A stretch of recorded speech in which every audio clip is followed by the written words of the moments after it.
Hey, hello everyone. Today we are going to solve this problem of the day from GFG, kth largest element in BST. So we have been given a binary search tree and we have to return the kth largest element. So since we have to find the largest number, so we'll start from the we have to find the kth largest, so we can start from counting from the largest number. And in a BST, the numbers to the right, so basically the nodes to the right of the root node are greater than the root node, and to the left are smaller than the root node. So first of all we have to go to the rightmost number, and that would be the largest, and after that the second largest will be the root node and then the left node. So not the left node, if it is having the right node again, then its right node will become the third largest, then again the root, and then the left. So the order is always right, then root, then left.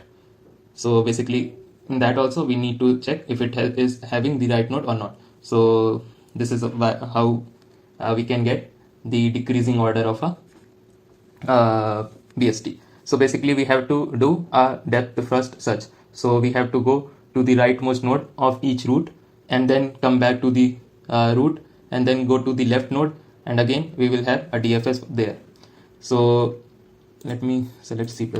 Yes. So for that we will be having, first of all we will have some answer. So I'm declaring it globally so that we do not have to pass it again and again. And then we will have a DFS function as I just told. So basically node root, and then we'll have our int k that will tell us that at which index we are. So the base case will be if the root is a null, then we just return. So we have reached the end of the DFS.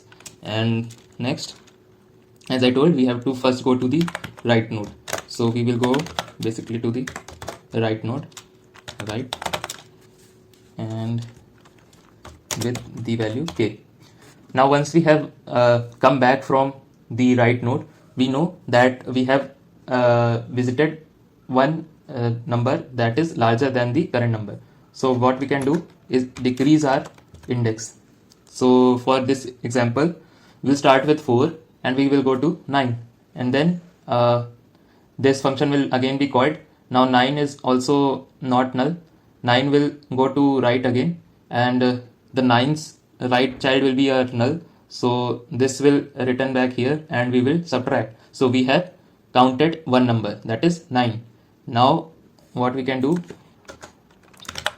since k was equal to 2, so k minus minus will be called, and now if k equal to 0, then we will have root equal to data, and then we will just return. So that will DFS root left k.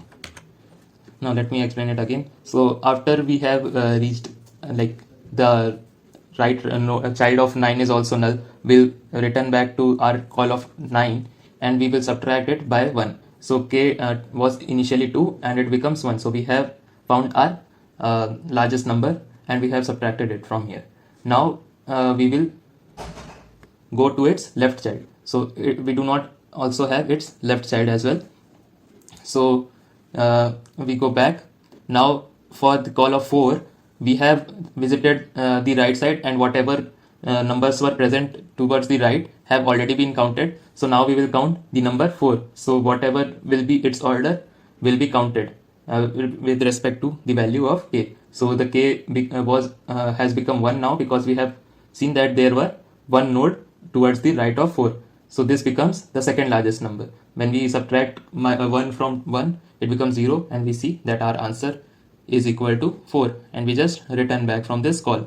So what this is doing is, first of all, it is counting all the numbers towards the right. So basically it is calling its right right branch, and all the nodes in this will be counted as we keep on subtracting, and once we reach we have counted all the numbers towards it right, then we subtract another number that we can count this parent node also, and then we go to the left branch. So this is how this algorithm works.